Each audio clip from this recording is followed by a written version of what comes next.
100-pound tropical fish discovered on a beach in Oregon. CNN. A large colorful fish washed ashore on the Oregon coast last week in what aquarium officials called a rare occurrence. The 100-pound, 45-kilogram, Opa fish, also known as a moonfish, was discovered on Sunset Beach in Seaside, a city in the northwest side of the state. The fish is rare to the Oregon coast. Seaside Aquarium said in a Facebook post along with several images of the 3.5-foot-long fish. The fish is rare to the Oregon coast, Seaside Aquarium said. Keith Chandler, the general manager of Seaside Aquarium, told CNN that an Opa on the Oregon coast is uncommon to find, and he also added that the fish was in such great shape. They're pretty cool fish. And we don't normally see them on the shore, said Chandler. It was pretty exciting for locals. According to the National Oceanic and Atmospheric Administration, NOAA, little is known about the species since they live deep in the ocean.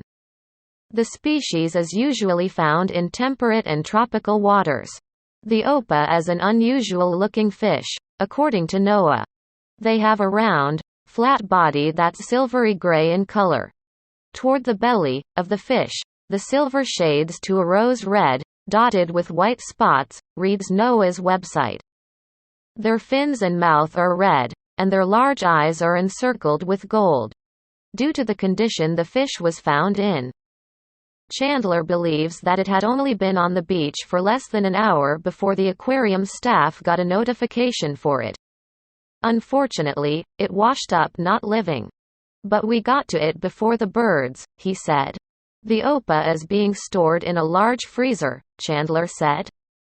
The aquarium plans to work with a local organization, the Columbia River Maritime Museum, to dissect the fish. The aquarium added that one lucky school group will get the chance to be part of the dissection.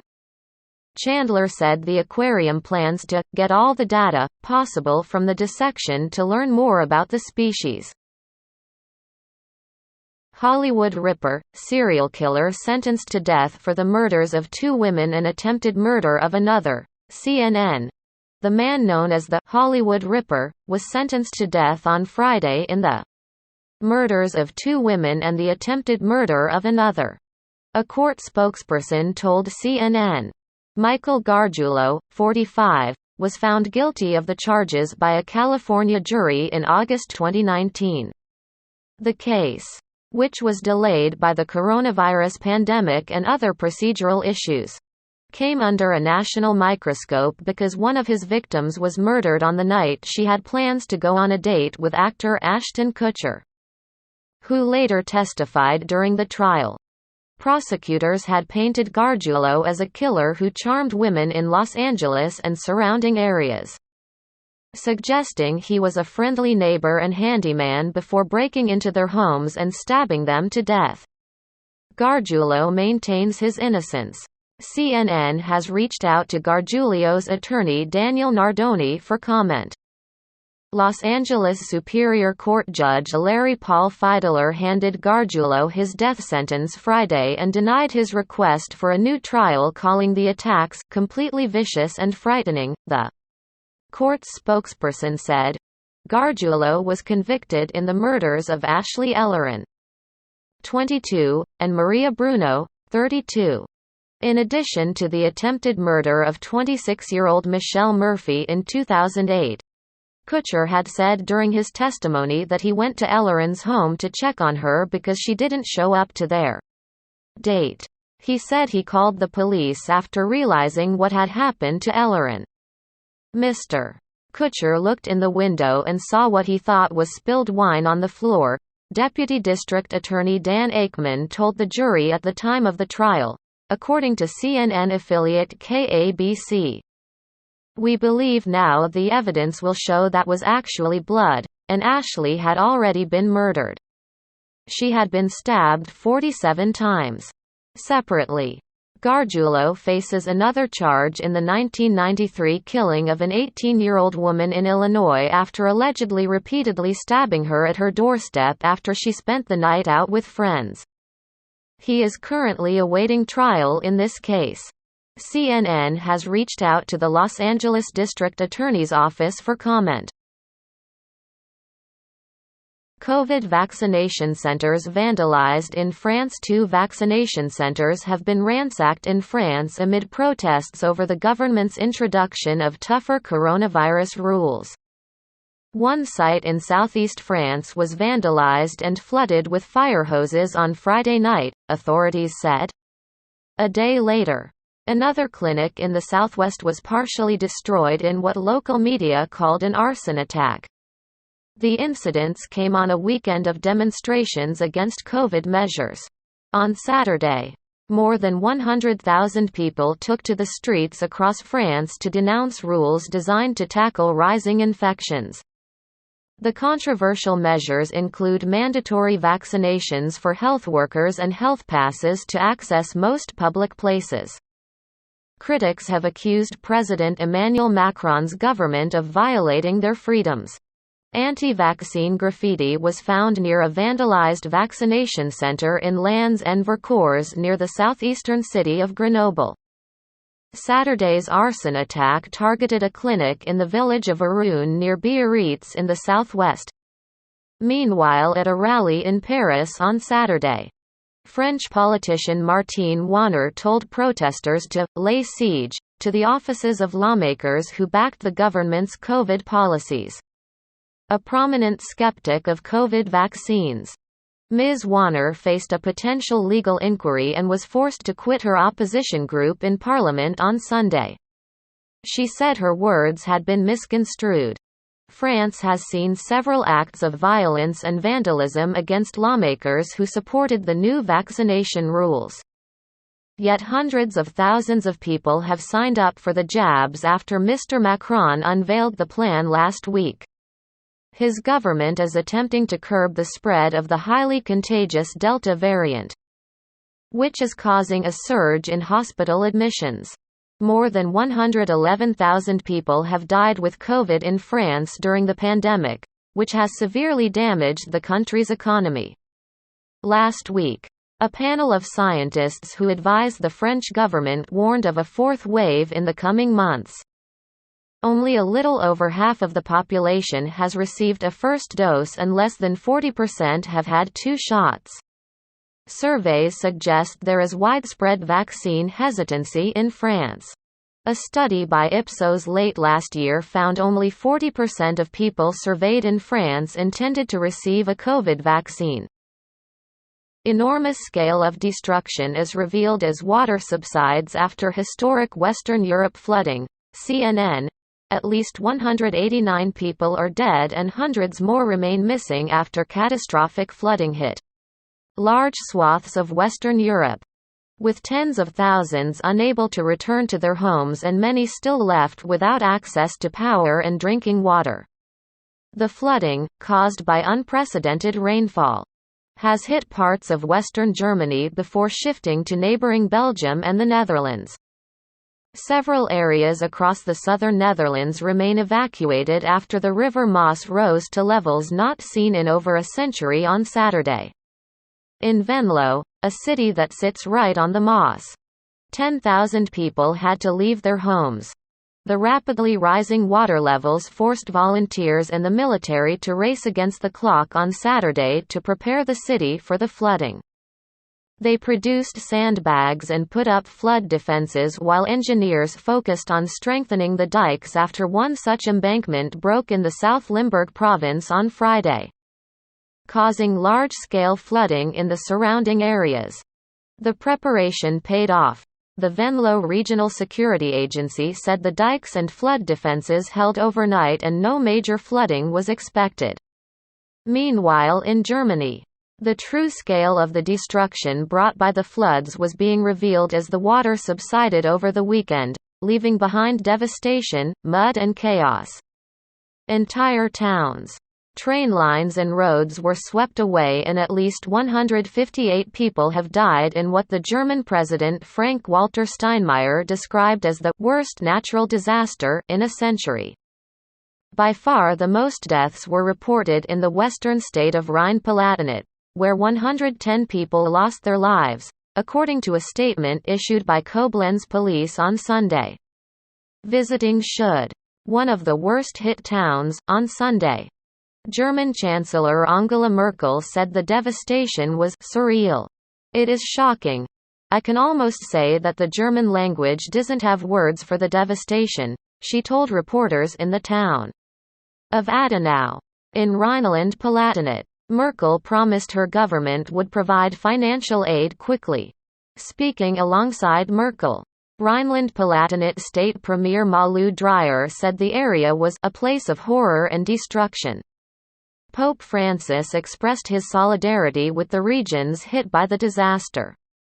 May the Lord welcome the deceased and comfort their loved ones. May He sustain the efforts of everyone who are helping those who have suffered serious damage, he said during an address in the Vatican on Sunday, in Belgium. The National Crisis Center said Sunday the situation was gradually improving throughout the country and that the areas hit by the floods are out of imminent danger. It said search for victims continues and that the biggest concern at the moment was a lack of drinking water in some of the worst affected areas.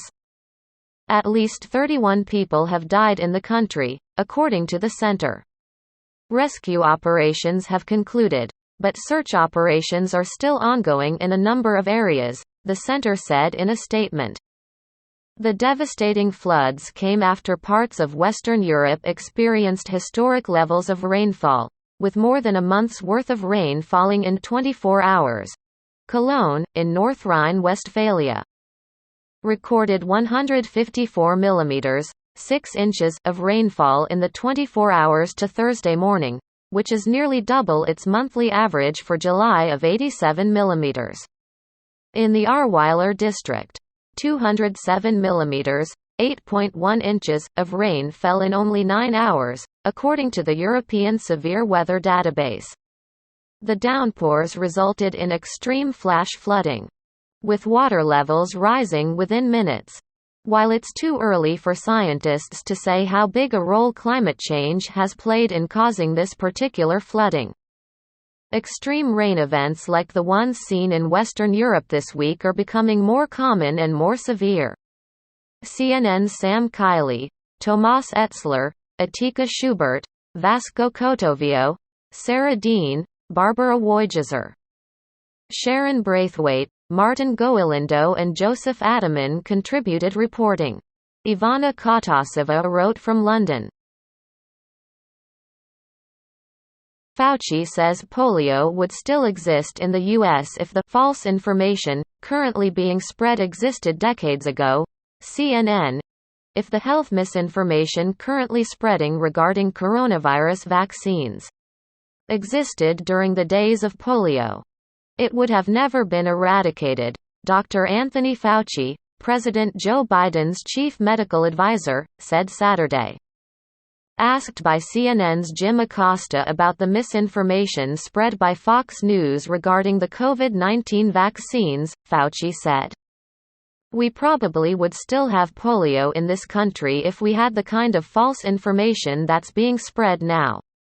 He added, "If we had that back decades ago, I would be certain that we'd still have polio in this country."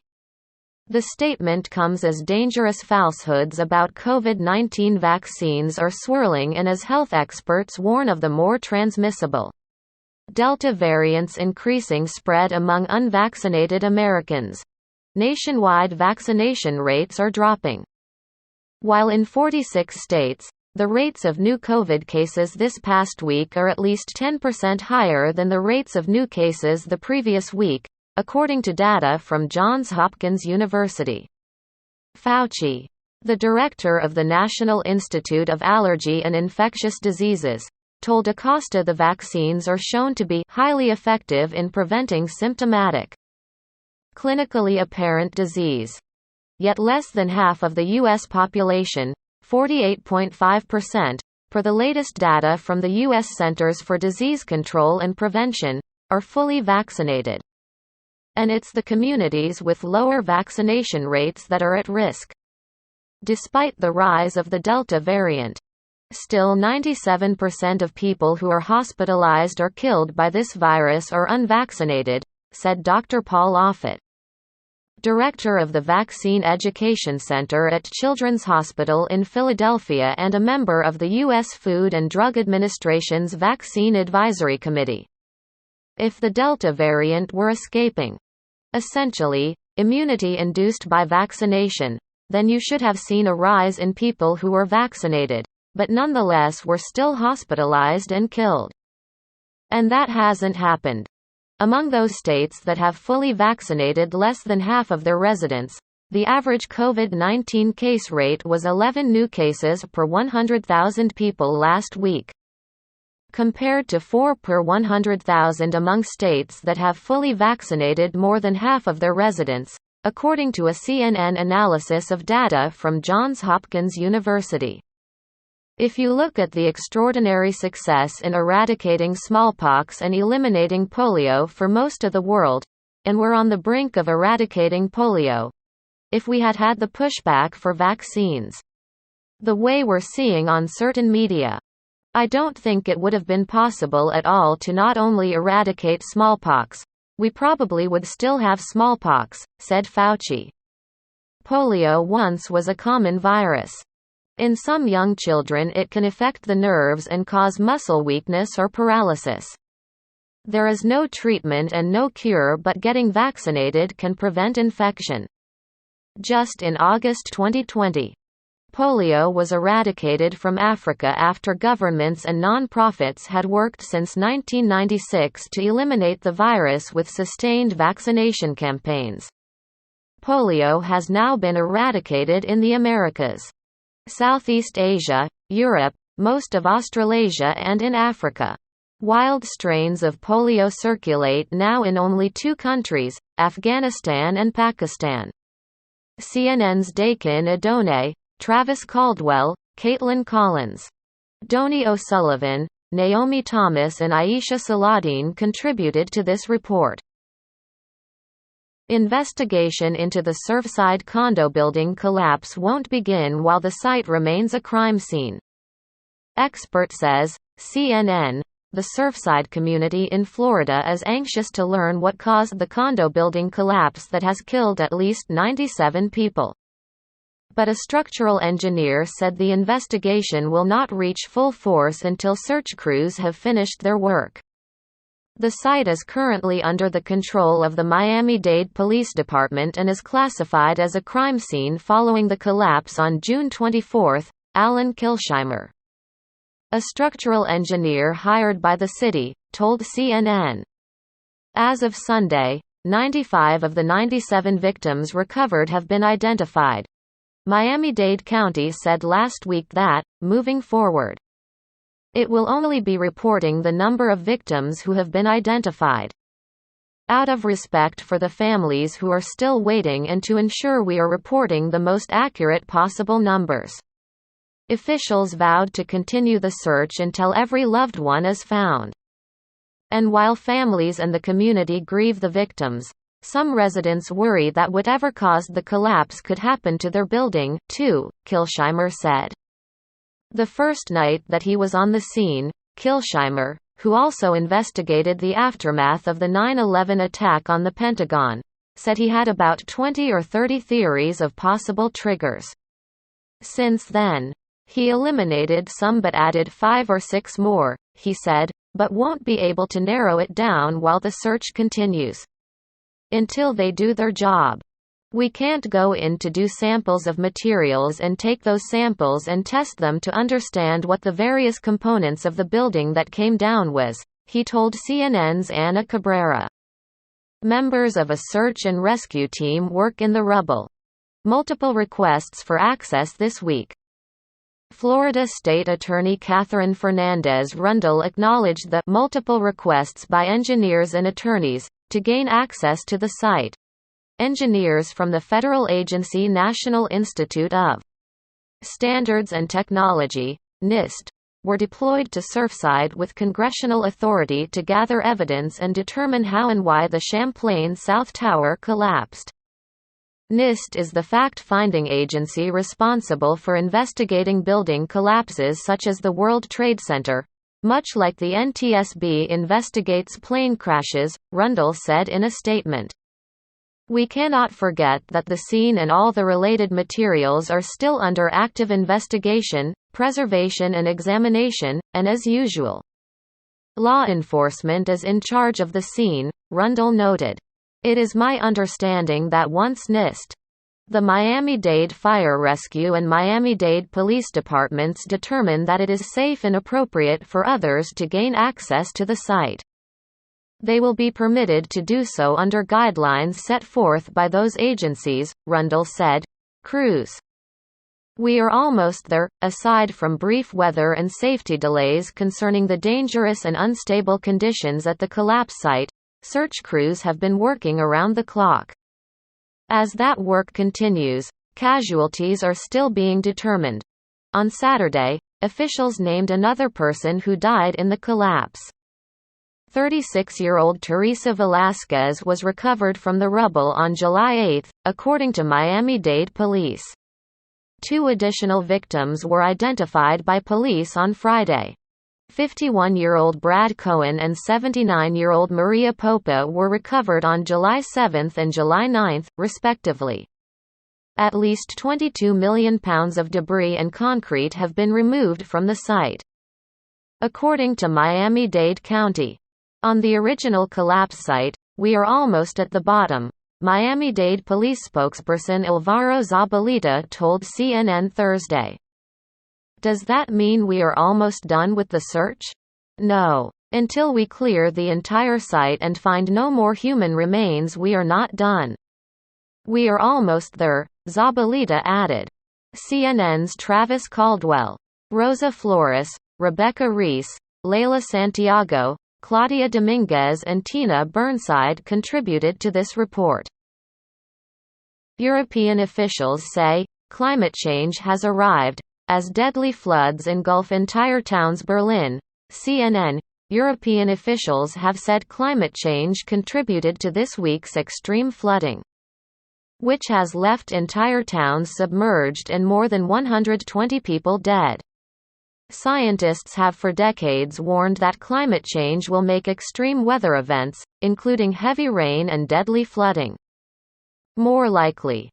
Around 100 of those killed after torrential rainfall since Wednesday were in Germany's western states of Rhineland-Palatinate and North Rhine-Westphalia, where local leaders are urging the world for swifter action on climate change as villages under their watch become a new and unexpected epicenter of global warming.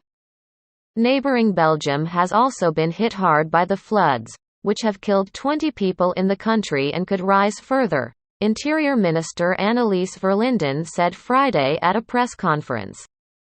European Commission President Ursula von der Leyen said Friday that flooding in northwestern Europe was evidence of the need for urgency in acting on climate change.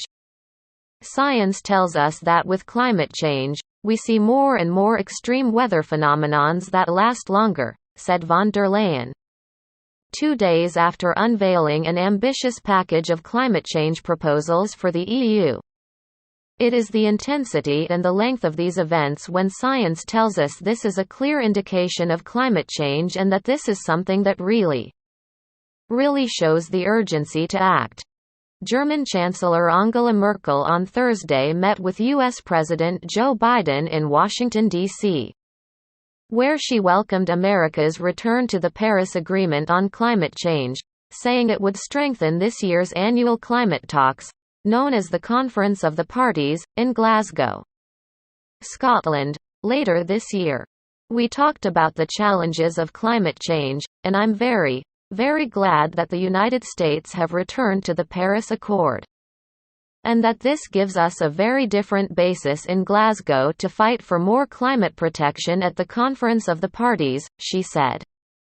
I think the meteorological events, whether it's fires hitting the United States, dramatically high temperatures, or just sudden irregular rainfalls, indicate that the number of extraordinarily weather events has increased dramatically in recent years. We need to respond to that. Her comments echoed those of her Environment Minister, Svenja Schulze, who tweeted Thursday, "Climate change has arrived in Germany. The events show with what force the consequences of climate change can affect us all, and how important it is for us to adjust to extreme weather events in the future." There is growing acknowledgement and acceptance now from many politicians that anthropogenic, or human-induced, climate change plays a role in extreme weather events.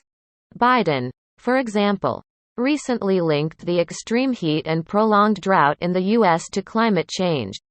Scientists are now able to estimate just how big a role climate change has played in a particular event.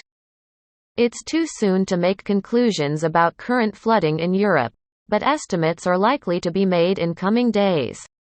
A similar, though less extreme, flooding event in Western Europe in 2016 that killed 18 people in Germany, France, Romania and Belgium, for example, was found to be 80 to 90% more likely to occur than it was in the past before anthropogenic climate change. While officials at the national and EU level are sounding the horn on climate, so too are local leaders on the disaster's front lines. The Premier of North Rhine-Westphalia in Germany, Armin Laschet, who is also the Conservatives' candidate to succeed Merkel, said the floods in his state were a catastrophe of historic proportion, calling on the world to speed up its efforts to both mitigate and adapt to climate change. "The floods have literally pulled the rug from under people's feet," Laschet said. "We will be faced with such events over and over, and that means we need to speed up climate protection measures on European, federal and global levels, because climate change isn't confined to one state," he said. "What's causing this heavy rainfall? As the Earth's atmosphere warms, it can hold more moisture, which in some cases leads to unprecedented rainfall. It may be that the total average rainfall in an area doesn't change, but extremes are amplified, which can mean longer dry periods or more intense storms. Flash flooding occurs when rain falls faster than the ground can absorb it. It is flash because its onset is rapid. Water levels can rise meters in minutes. When there is more water vapor in a warmer atmosphere, rainfall rates can increase and flash flooding is more likely to occur. And drought can actually compound this effect. Very dry soil can't absorb water efficiently. Think of trying to wet a very dry sponge. While the rain is ultimately beneficial, if a region that has been experiencing intense drought gets hit with heavy rain, flash flooding is more likely to occur. That's the dynamic in Germany and Belgium at the moment. Just a few months ago, there were historically low water levels on the Rhine in Cologne, which were disrupting shipping along the river. But now the river has swelled from 2 months of rain falling in just one day. "The projections for how much the Earth would warm have largely been correct," said Miles Allen, a climate scientist at the University of Oxford. "But there have been outliers, namely, the warming in Europe has been faster than predicted." Allen said scientists expected more extreme weather events, but records are being blown away at a concerning clip. The unprecedented heat wave in the northwest U.S. in late June is another recent example. "Extreme events happen and records get broken all the time," Allen said, "but it is worrying that we're seeing such rapid intensification.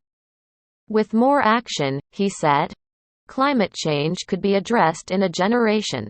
Deadly flooding and heatwaves serve as a reminder of the climate crisis reach. A problem is that every climate documentary starts with an image of a polar bear, which send the message that climate change happens in the Arctic, on the other side of the world, Allen said. But these events show that's not true. CNN's Angela Dewan reported from London. Brandon Miller reported from Atlanta, Nadine Schmidt reported from Berlin and Ulrich Demmel reported from Bonn.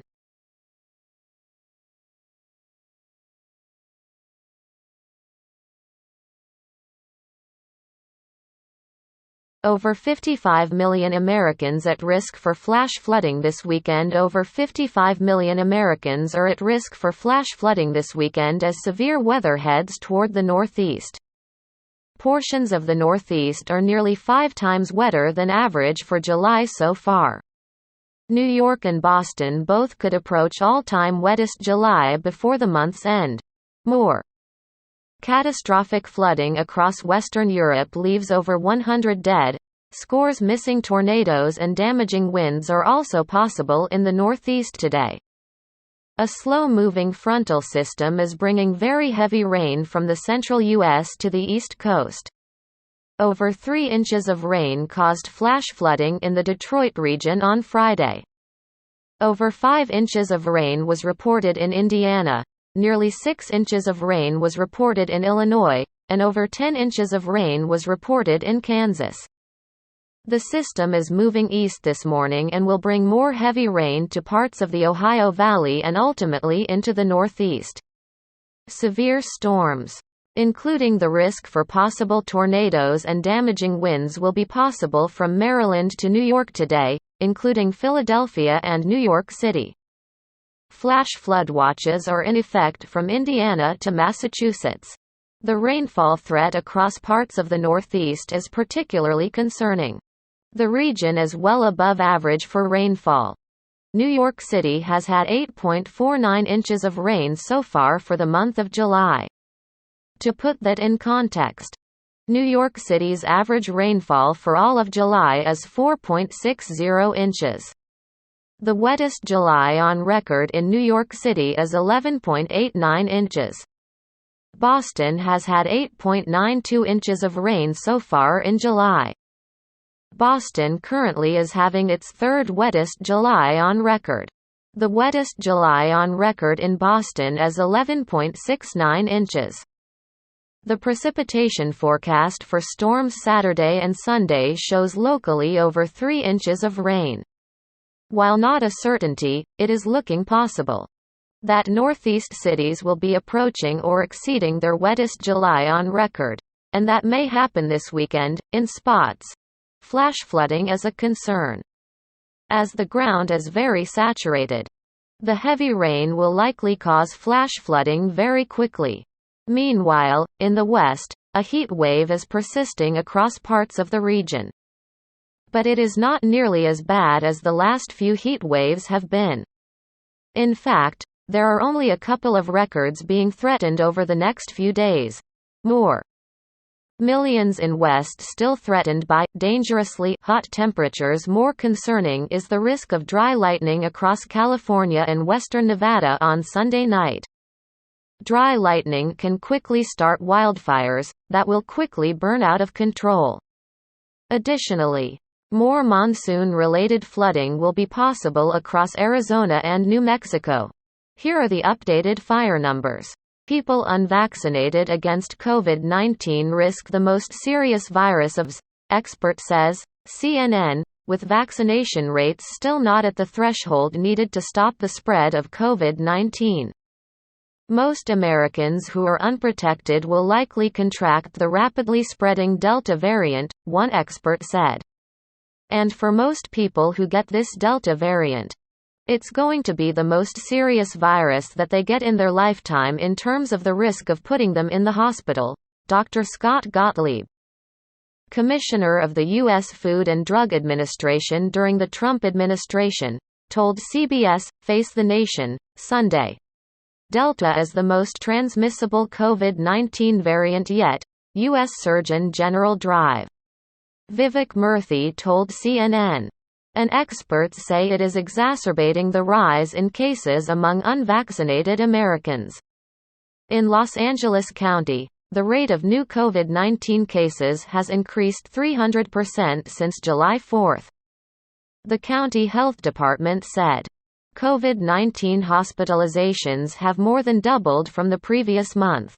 And 48 states are now seeing new case numbers surge at least 10% higher than the previous week, according to data from Johns Hopkins University. That is concerning, Murthy said. Because often a rise in cases and hospitalizations is followed by a rise in COVID-19 deaths. Experts are particularly worried about the unvaccinated populations, as 99.5% of the deaths from COVID-19 occur among people who have not been vaccinated, Murthy said. The only way to stem the rise in cases is vaccination, Murthy told CNN's Dana Bash Sunday. The fight to increase vaccinations is transitioning to the hands of local leaders, Murthy said. Springfield, Missouri. Mayor Ken McClure told Face the Nation he hopes community leaders will convince people to get vaccinated before it is too late. So it gets down to the community leaders. The community institutions that people trust saying you have to get vaccination. That's the only way that we are going to emerge from this, McClure said. Delta variant sends younger people to the hospital. The Delta variant might spread faster than other strains of coronavirus, because it makes more copies of itself inside our bodies at a faster pace. Researchers found. In research posted online, scientists examining 62 cases of the Delta variant found viral loads about 1,260 times higher than those found in 63 cases from the early epidemic wave in 2020. The Delta variant is also sending younger and previously healthy people to hospitals, the vast majority of which have not been vaccinated, say doctors in several states suffering surges. This year's virus is not last year's virus, said Dr. Catherine O'Neill, an infectious disease specialist at Our Lady of the Lake Regional Medical Center in Baton Rouge, Louisiana. It's attacking our 40-year-olds. It's attacking our parents and young grandparents. And it's getting our kids, O'Neill said. She said her COVID-19 unit now has more patients in their 20s than previously during the pandemic. In the face of rampant misinformation about the virus and the vaccine, McClure urged people to use trusted sources and to make sure people have good information. Misinformation takes away our freedom, Murthy said, adding that the inaccurate information inhibits people's power to make educated decisions about the health of themselves and their families. And with the virus disproportionately higher impact among people who aren't vaccinated, the consequences can be severe. All this misinformation that's floating around is having a real cost that can be measured in lives lost, and that is tragic, Murthy said. Children under 12 likely won't get vaccinations soon. One important reason adults should get vaccinated, experts have said, is to protect children who are not yet eligible for the vaccine. Currently, COVID-19 vaccines are only authorized for children 12 and older, but studies are underway to test the safety and efficacy of vaccinating younger children. On Saturday, Dr. Anthony Fauci, director of the National Institute of Allergy and Infectious Diseases, shed light on the timeline for approving COVID-19 vaccines for children younger than 12. Right now, he told CNN's Jim Acosta, scientists are conducting studies in de-escalating age groups, looking at children from 12 to 9 years old, then 9 to 6, 6 to 2 and then 2 years to 6 months old. Thus far, things look good. But the final decision is going to be up to the FDA. And I would imagine that likely will not happen until we get well into the winter, towards the end of this year, Fauci said. 11 people show up to 3-hour vaccination event in Alabama, which has one of the lowest vaccination rates in the U.S. A 3.5-hour vaccination clinic at a church outside of Birmingham Sunday yielded little progress as only 11 people showed up. Meds Plus, the healthcare provider on site, has been holding clinics at churches, business and community centers, in hopes of partnering with local leaders that people trust. But according to Alabama Public Health Department's dashboard, the number of vaccines administered in the state has dropped off in a steep decline since the peak in March and April. According to data from the CDC, just 33.7% of Alabama's residents were fully vaccinated as of Sunday. Since April 1, 529 people have died in Alabama from COVID-19. According to the Alabama Public Health Department, about 96% of them were unvaccinated. Shuntasia Williams, 15, said she got her first dose of vaccine at the event because she wants to be protected when school starts next month. She told CNN she's proud of her friend group for being vaccinated. But she has also seen rumors online that her peers are falling for. I seen somebody that said their arm got so swollen, it had to get amputated off, Williams said. That is the most crazy thing. One thing about vaccines is they start spreading rumors about it, but you have to get out and see it for yourself. Williams said these are not first-hand accounts by people, but rather misleading posts and articles that continue to be shared. Take it from me. I'm 15 years old. Go get the vaccine. It's not shocking. My arm is not swollen. I'm not getting my arm amputated. I'm actually feeling great, she said. CNN's Aya Ilamrusi, Holly Yan, Claudia Dominguez, Ben Tinker and Natasha Chen contributed to this report. Record rainfall leaves over 120 dead in Western Europe.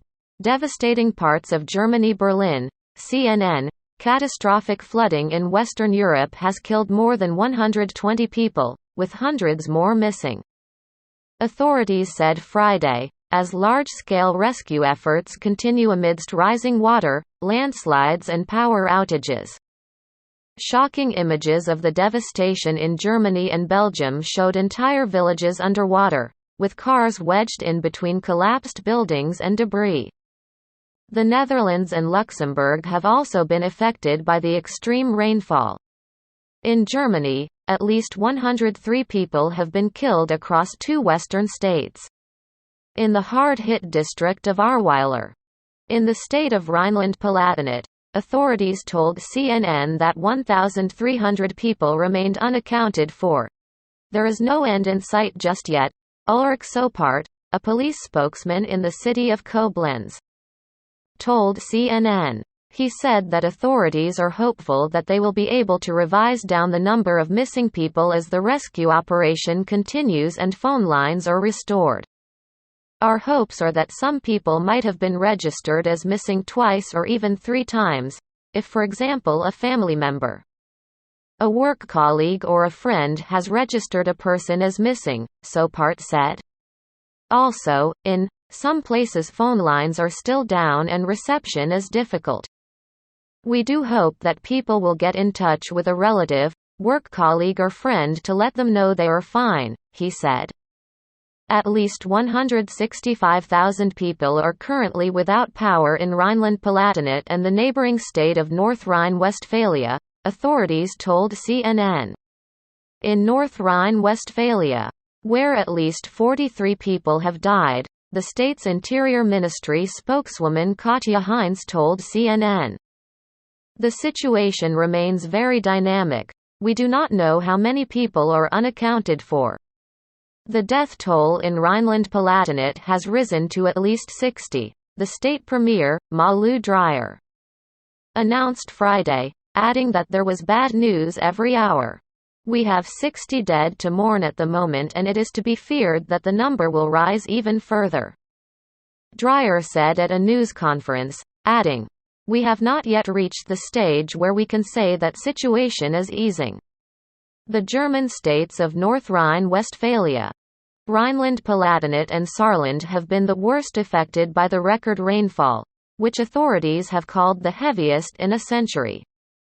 In some areas we have not seen as much rainfall in 100 years, a spokesperson for the German weather service DWD said, adding that in those regions, they have seen more than double the amount of rainfall, causing flooding and structures to collapse. Large swaths of western Germany saw 24-hour rainfall totals between 100 and 150 mm, 3.9 to 5.9 inches, which represent more than a month's worth of rainfall in this region, according to CNN meteorologist Brandon Miller. Cologne, in North Rhine-Westphalia, recorded 154 mm (6 inches) of rainfall in the 24 hours to Thursday morning, which is nearly double its monthly average for July of 87 mm. Heavier localized downpours resulted in extreme flash flooding. In Reifferscheid, in the Ahrweiler district, an incredible 207 mm (8.1 inches) of rain fell in only 9 hours. According to the European Severe Weather Database, the intense deluges were the result of a slow-moving area of low pressure, which allowed a conveyor belt of warm and moist air to fuel powerful thunderstorms and heavy, long-lasting rain. According to the German Weather Service, extreme rainfall is becoming more common in the warming climate, as warmer air can hold more water vapor that is available to fall as rain. Climate change has arrived in Germany, Environment Minister Svenja Schulze tweeted Thursday, adding that the events show with what force the consequences of climate change can affect us all, and how important it is for us to adjust to extreme weather events in the future. Hannah Cloak, a professor of hydrology at the UK's University of Reading, told CNN that these kind of high-energy, sudden summer torrents of rain are exactly what we expect in our rapidly heating climate. On Thursday, the DWD predicted that the worst of the torrential rainfall is over, although more heavy rain is expected in southwestern Germany on Friday. In neighboring Belgium, at least 22 people have died, authorities said Friday. Some 21,000 people are also without electricity in the southern region of Wallonia, according to energy supplier Ors, who said that the situation across the power network remains extremely complicated. Some 300 distribution points are flooded and impossible to reach, it said. On Friday afternoon, a Dutch embankment in the province of South Limburg broke, with local authorities warning residents to urgently take action, after a large hole was found in a dike alongside the Juliana Canal. The Regional Safety Authority warned residents to urgently close all windows and doors, saying that there was not enough time to evacuate. Residents in Bund, Voulwames, Brommelin and Goul must close windows and doors as quickly as possible and move to a safe floor of their house, the safety authority's statement read. There is no more time to leave the house, it said, adding, this area will be underwater. Meanwhile, a hospital in the Dutch town of Venray, in North Limburg, was being evacuated on Friday afternoon. Around 200 patients would be transferred to other hospitals, the Regional Safety Authority said. Nadine Schmidt reported from Berlin. Barbara Woigezer reported from Paris and Sharon Braithwaite and Vasco Cotovio reported in London. Kara Fox, James Frater and Melissa Gray contributed to this report. Police say 3 people were wounded in a shooting outside Nationals Park that sent players and fans scrambling during a game. CNN, 3 people were injured in a shooting Saturday night outside Nationals Park in Washington, D.C., sending baseball fans and players scrambling during a game, police said. A fan outside of the stadium was one of 3 people wounded, according to Ashan Benedict, Executive Assistant Chief of Police for D.C.'s Metropolitan Police Department. CNN journalists inside the stadium reported hearing multiple loud bangs during the bottom of the 6th inning in a game between the Washington Nationals and San Diego Padres. Fans fled their seats and sought shelter after hearing the gunfire. Benedict said there ultimately was no threat to people inside the stadium. I just want to assure the public that at no time during this incident were individuals inside the stadium attending the game in any kind of danger. This was not an active shooter incident and it's not being investigated as such. Everything took place outside the stadium, he said. Fans leave their seats as a shooting took place outside Nationals Park during an MLB game in Washington, D.C., on July 17, 2021. Benedict told reporters that 2 vehicles were involved in a shootout on a street outside of the stadium during the game. Police recovered one of the vehicles but the other remains at large. The 2 other people wounded in the shooting were associated with the recovered vehicle and are now in the hospital being questioned by police. According to Benedict, it's unclear what their exact involvement was in the incident. Benedict also said those individuals were known to law enforcement.